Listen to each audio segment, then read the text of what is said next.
Hello and welcome to another episode of Locked On Wolves. Today on the show, the season review of Anthony Edwards. Just how much better was Ant as a sophomore than he was as a rookie? What are the key areas in which he improved? And what are a couple of areas he could make the biggest leaps before next year?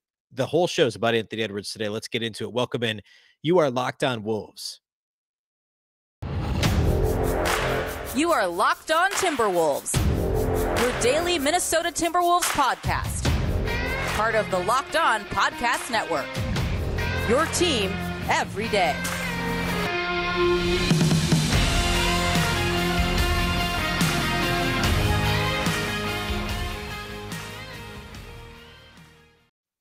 Hello and welcome to the Locked On Wolves podcast, part of the Locked On Podcast Network, your team every day. My name is Ben Beecken. I am the host of Locked On Wolves. Today's episode is brought to you by Prize Picks. Check out prizepicks.com and use promo code NBA or go to your app store and download the app today.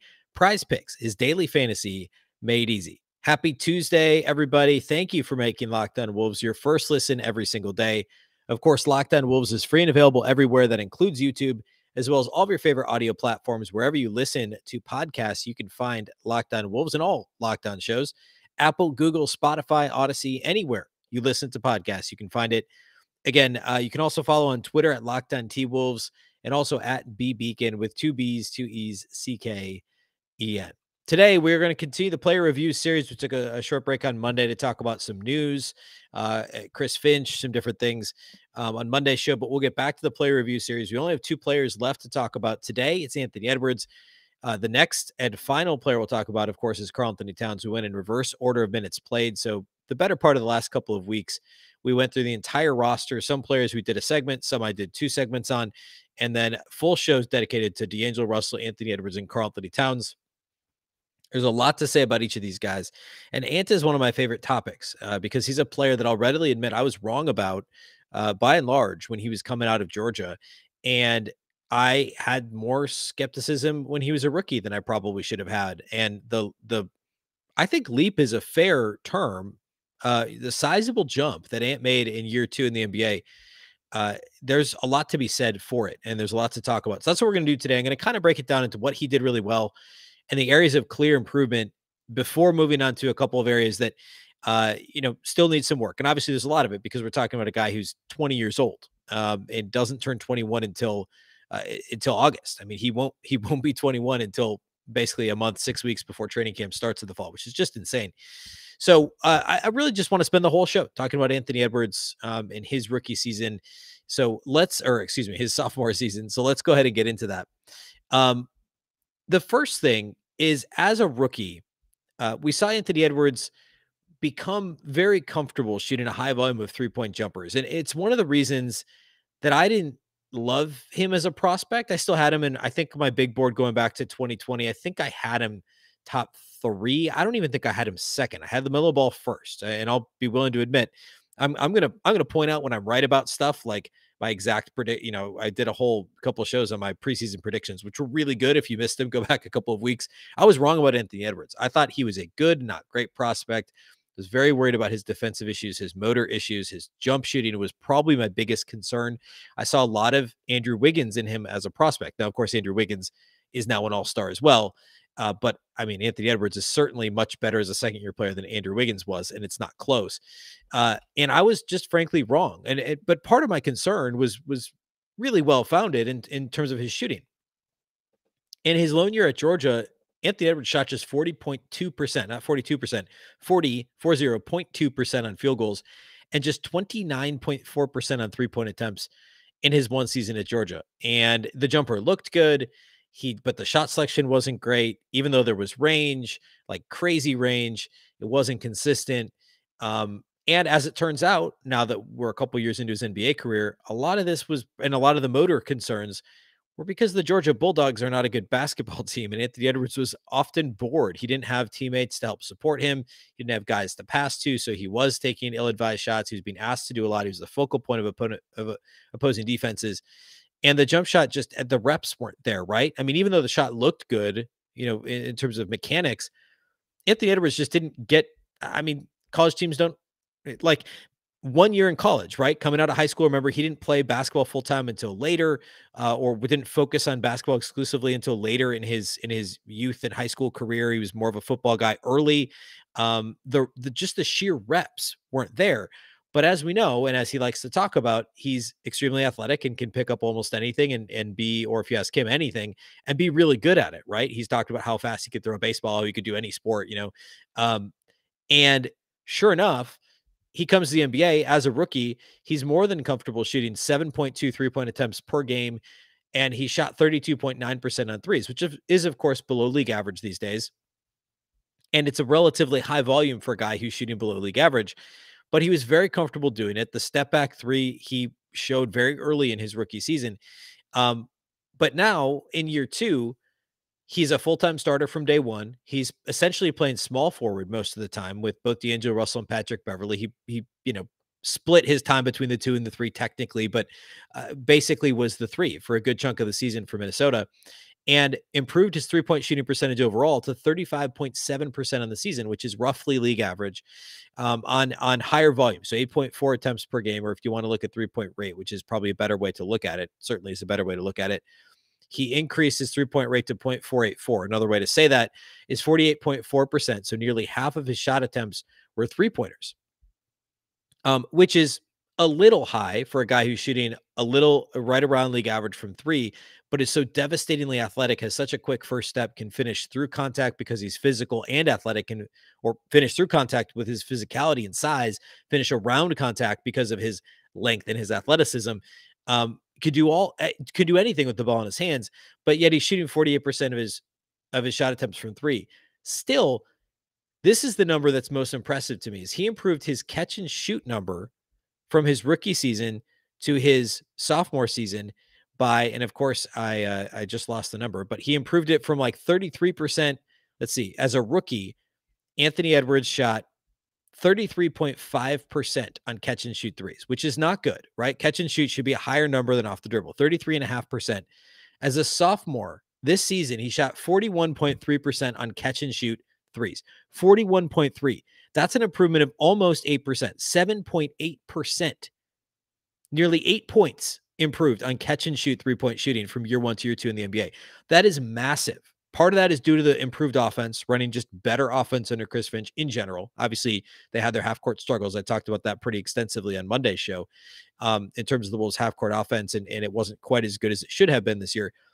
But it also just generally shows that the Wolves' offense was better. It shows that Anthony Edwards was picking his spots better and was more willing to pull the trigger in catch-and-shoot situations and was less hesitant. Too often we saw him as a rookie, and he still did this in year two, where he'd pump fake again, and then shoot a three, or he'd pump fake, take a dribble, and shoot an off the dribble three, or he would get into the mid range and shoot a mid range jumper somewhat contested. By the way, the mid range attempts went way down this year for Anthony Edwards, which was great to see as well. So all that to say, the biggest improvement for me on offense for Anthony Edwards was the ability to make catch and shoot threes. Improving almost 8 points on catch and shoot threes was the reason why his overall 3-point percentage improved almost 3 points, improved 2.8%. So 7.8% improvement in catch and shoot 3-point percentage, a 2.8% improvement on 3-point percentage overall.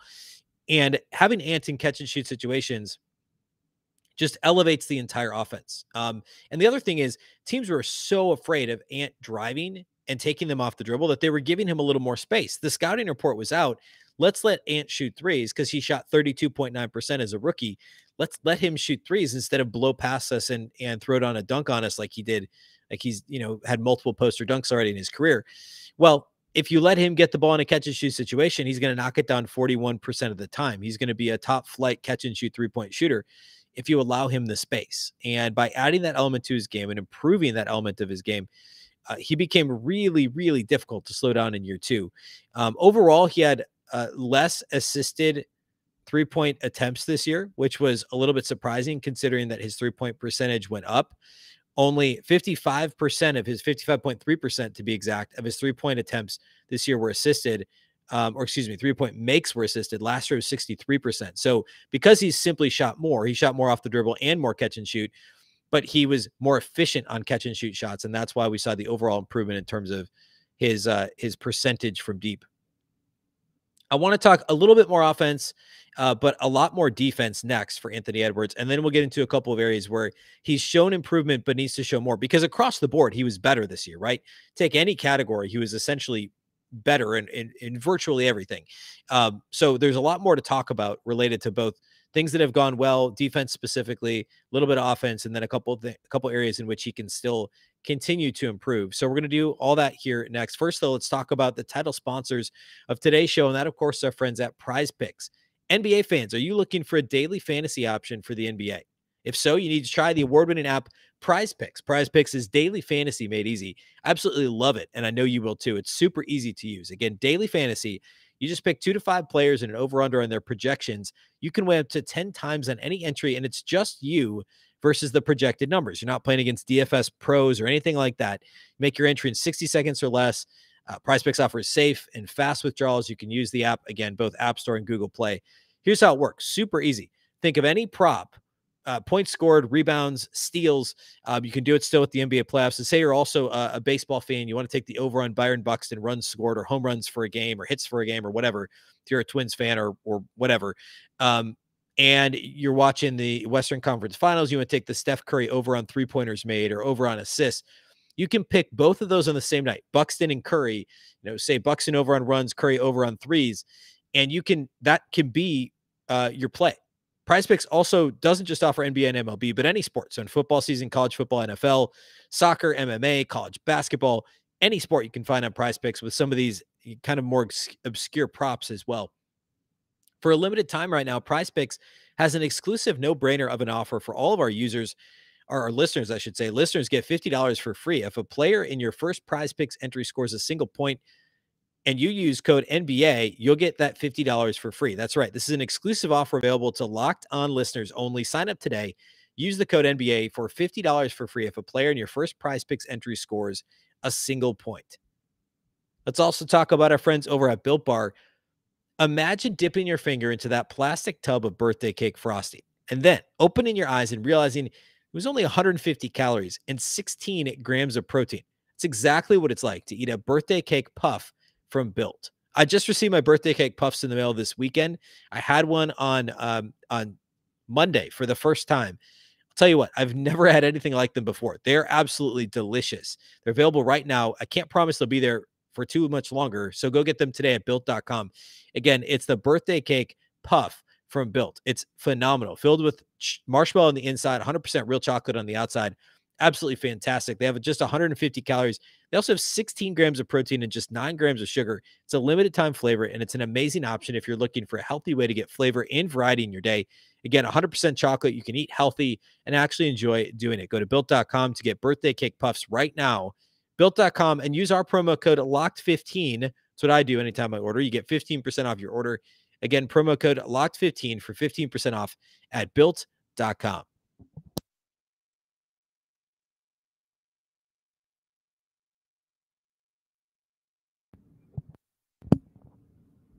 Let's talk more Ant. I want to talk about his defense. So Anthony Edwards as a rookie, or I should say, going back to his college profile, right, as an NBA prospect, I was very worried about his defense because it was mostly lackadaisical at the college level. And I've always thought, again, this is unfair, admittedly unfair to Anthony Edwards, but the comp, part of this comp is fair because of how he performed in general in college. His overall profile, the number one overall pick, the next big thing type hype around Ant was similar to Andrew Wiggins. But Andrew Wiggins was an overrated NBA defender for a long time. He was much better this year in Golden State than he ever was in Minnesota. I think his first few years in the league, Andrew Wiggins was not a very good individual defender. Anthony Edwards also was not good in college as a defender, not consistent. And rookie year in the league was just an atrocious defender. On ball, off ball. Yeah, he got some steals. He racked up some steals, especially late in the season when he got more comfortable gambling, jumping passing lanes, etc. Again, as a rookie. But the jump he made from year one to year two in terms of his on-ball defense, really overall defense, in my mind, is akin to that nearly 8-point jump in his three-point catch and shoot three-point attempt percentage. He was dreadful defensively as a rookie. He was genuinely good as a defensive player in his second year. On the ball, Anthony Edwards was an above-average defender this season. I don't think there's any question about it. the Timberwolves, as the year went on, Chris Finch gave him more difficult assignments as the year went on. He was asked to guard opposing ball handlers. He was asked to guard opposing dynamic wing players, and he more than held his own, oftentimes locking down really tough covers one-on-one. You look at some of his numbers against some of the best offensive wings and guards in the league. When Ant was guarding them, he did a very good job. We saw this in the playoffs. We saw it in big games down the stretch in the regular season. The advanced metrics bear it out. You look at ESPN Real Plus Minus. He was a minus last year. He was a plus, which is not easy to do.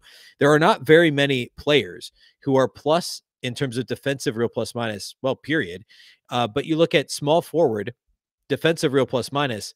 I mean, you're talking, there's only 30 guys league wide that had a positive defensive Real Plus Minus, positive at all across the league. And Ant was 22nd in terms of defensive Real Plus Minus. Again, that's one metric, but it's a really tough one. There's 120 guys, or I'm sorry, there's about 100 guys, 98 guys actually to be exact, who are ranked as small forwards in ESPN's Real Plus Minus, and Ant finished 22nd. So essentially, the top 20th percentile or so league wide in terms of defensive Real Plus Minus, according to ESPN, ahead of players that have good reputations defensively, like Bruce Brown of Brooklyn. LeBron James this season was below Anthony Edwards in defensive Real Plus Minus. DeAndre Hunter, Brandon Ingram, Otto Porter Jr., Chris Middleton, all guys who have positive defensive reputations, and they were all positive in terms of DRPM this year too, but below Anthony Edwards.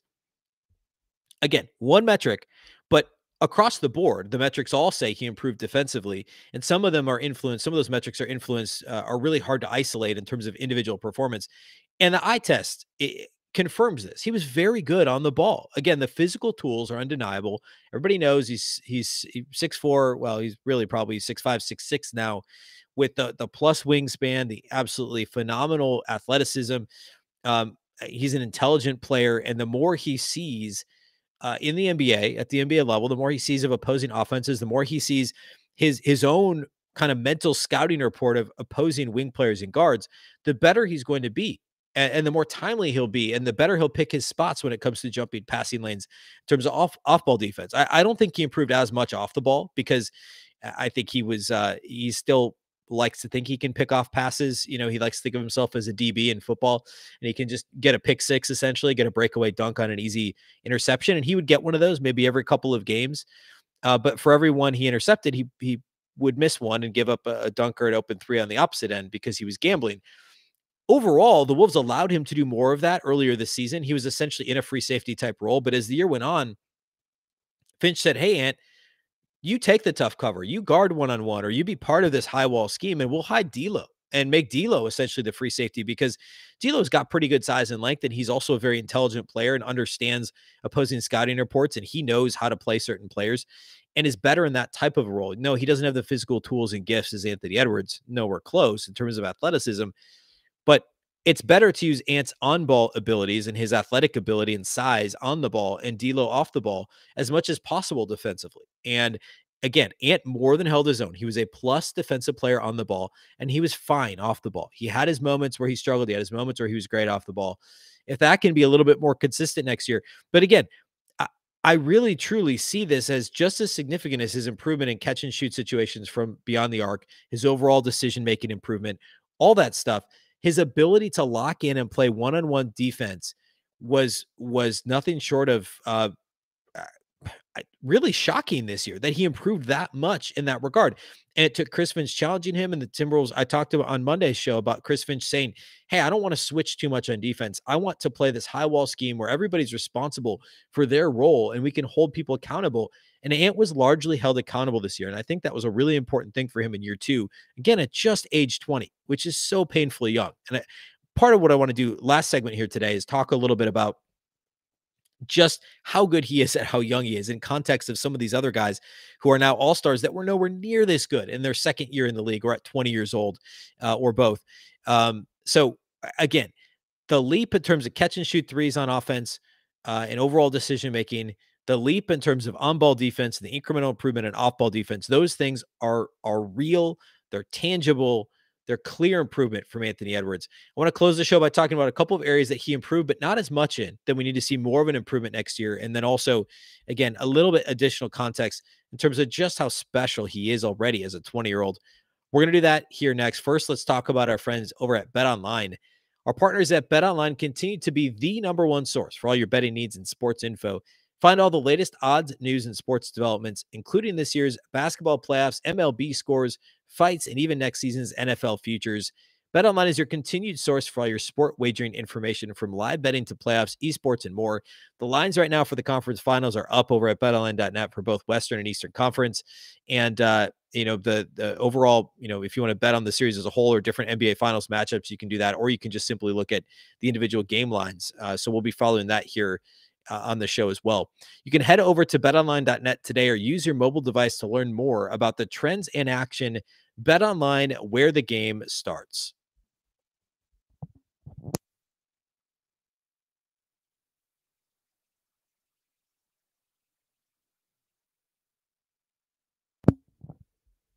All right, a few more Ant notes to close the show.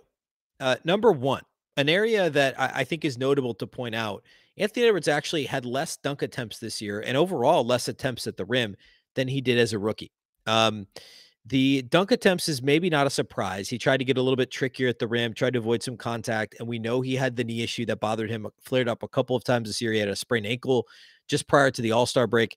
But overall, his percentage of his shot attempts that were dunks, according to Basketball Reference, went down from 6.6% this year as a rookie to 5.5%. So he had 12 less dunks over the course of the season this year than he did as a rookie, which, by the way, if you had told me he only had 70 dunks as a rookie, I would have said that was a little low. It was 70 in 72 games. Obviously, that's a big number.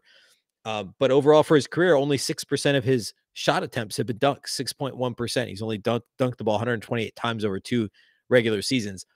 The shots at the rim went down by a couple percentage points, 2.4% less of his shot attempts were within 3 feet of the rim. Same with the 3 to 10 feet. So basically in the paint, his shot attempts went down. Still, though, his free throw rate went up, which means that the quality of his attempts in the paint, and overall, if you include the attempts in which he got fouled on and didn't make the shot, those likely went up as well. And the three-pointers went up. So he's shooting less from 16 feet out to the three-point line, quite a bit less. And that's really important. Obviously, those are the shots you want to eliminate. It'd be great if he eliminated them even more and shot more threes instead of taking some away from the rim. But again, the free throw rate going up is a positive sign. Or I'm sorry, the free throw rate actually stayed the same. The three-point rate went up significantly. But the free throw rate staying the same is good. It's just you need to see a couple more attempts at the rim per game. Obviously, you want him to stay healthy, protect his body and all that stuff. You don't want him to get too banged up so young. But he's got the athletic ability to finish and the physicality to finish at the rim. So, we've heard Chris Finch talk about this throughout the season. As the season wore on, Ant would get into these certain games where he just wouldn't attack as much. And it's the old, as much as it can be a cliche, and I think it's overdone, there is something to keep them honest by getting to the rim. It opens up the three-point shot. I talked about this in the first segment. The catch and shoot numbers went up in part because teams were so worried about the drive that when Ant was one pass away, guys were sagging off of him a little bit more because they were so worried he'd catch and go and he'd get past them. So they were trying to give him some more space, and Ant just got so much better at catch and shoot that his overall offensive efficiency and just how dynamic he is rocketed upwards. And again, if he could just a little bit more often get to the rim and also shoot the ball better at the rim, which is a conversation I think for another day, but the field goal percentage at the rim was still better this year than it was as a rookie, but there were some stretches where it was rough. And again, I think the knee and perhaps the ankle had something to do with that. But if he can just, keep those attempt numbers at the rim up, keep that free throw, nudge it upwards just a little bit, it's going to further open up those catch and shoot opportunities and the step back that he loves so much on the perimeter as well. But I thought that was notable that the dunk attempts and the rim attempts went down a little bit. Also, last thing, pick and roll as a pick and roll ball handler. Anthony Edwards was good this year. He was, in terms of percentile, he was a little better than middle of the pack. Let's see. He was 53rd percentile league-wide in terms of pick and roll ball handler in points per possession. He was 0.85 points per possession, which isn't great. It's up from where he was as a rookie. He was 0.78 as a rookie. On the Timberwolves, he was ahead of Patrick Beverley and Jordan McLaughlin as a pick and roll ball handler. He was behind D'Angelo Russell, who was at 0.93, and behind Jalen Noel, interestingly, who about a quarter of his possessions, Noel's, were used as a pick and roll ball handler. And just over a quarter, 26.7% of Ants were as a pick and roll ball handler. So he was behind, interestingly, behind Beasley, who didn't do it very often, but behind Beasley, Noel, Russell, And then another couple of guys who don't do it often, Towns and McDaniels. But ahead of Patrick Beverley and Jordan McLaughlin was Anthony Edwards at 0.85 points per possession as a pick and roll ball handler. But again, an improvement over his rookie season. And to see a 20-year-old score that efficiently out of pick and roll is pretty impressive, especially when he, again, only uses 5 to 6 possessions only. I mean, it's a pretty high number, but 5 to 6 possessions a game doing that. He was a good pick and roll ball handler.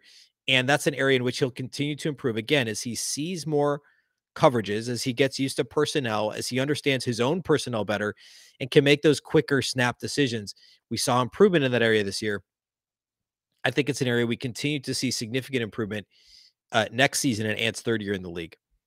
All right, the last thing I want to leave this with is it's hard to underscore just how good he is for a 20-year-old. Again, he's not a top 20 NBA player yet. He's not a top 30 NBA player. He's probably somewhere in the 30 to 40 range, honestly. Like if we're going to do the NBA rank thing off the top of my head here, that's probably where he sits. So I'm not at all banging the Anthony Edwards is a all-star drum at this point. But the context of him being 20 years old is so important. I mean, go down the list of NBA wings and guards who are all-stars now. I mean, like none of these guys are great comps for Ant, but like Jimmy Butler was a 4-year college player. He was 22 as a rookie, didn't play regularly till his third year.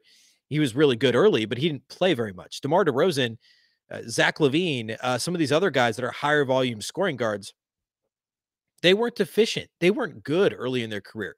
It took them until year 3 before they were really good.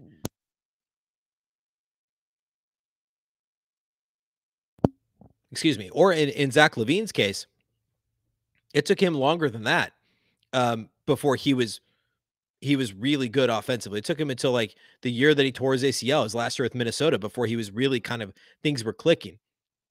DeMar DeRozan's another name I just threw out there, but there's several others. If you look at Devin Booker, took him till like year 5 before he was actually a good offensive player. I know he's fun to watch. He was a good catch and shoot guy. He could shoot threes, but he wasn't an efficient offensive scorer, consistent all-around player.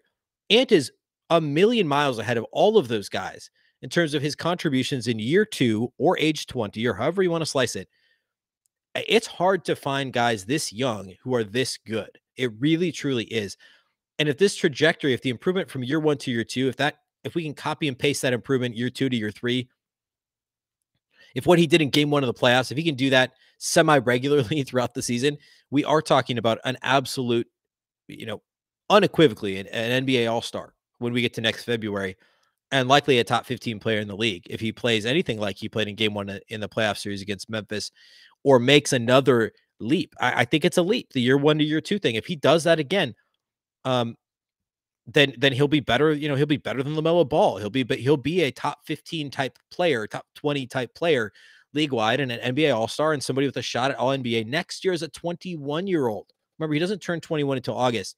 That is all on the table for Anthony Edwards. That is just how good he was as a sophomore, with the context of being a 20-year-old on a team that won 46 games. He was really kind of their second best player this year. He really was. And that's nothing to sneeze at for a guy of that age. And I think all this is important, and the nuance, the context of the 20 years old is super, super important. Okay, we're going to close the player review series this week with Karl-Anthony Towns. We'll talk about him on Wednesday. And of course, keep tabs on conference finals as that gets wrapped up here, or gets going, I should say, later this week. So that's all upcoming. Thanks again for listening to Locked On Wolves, of course, part of the Locked On Podcast Network. And of course, you can find the show anywhere. That includes YouTube, as well as Apple, Google, Spotify, Odyssey. You can also follow on Twitter at Locked On T-Wolves and at Beecken with 2 B's, 2 E's, CKEN. Remember, the Locked On Network is your local experts on all the biggest stories. Don't forget, you can listen to Locked On NBA as your second listen, from the first jump ball of the play-in to the last possession of the finals, which is only about a month away now. Locked On experts take you deep inside the playoffs with insight and analysis affecting all 30 teams. Once again, I'm Ben Beecken. This is the Locked On Wolves podcast, and we'll catch you next time.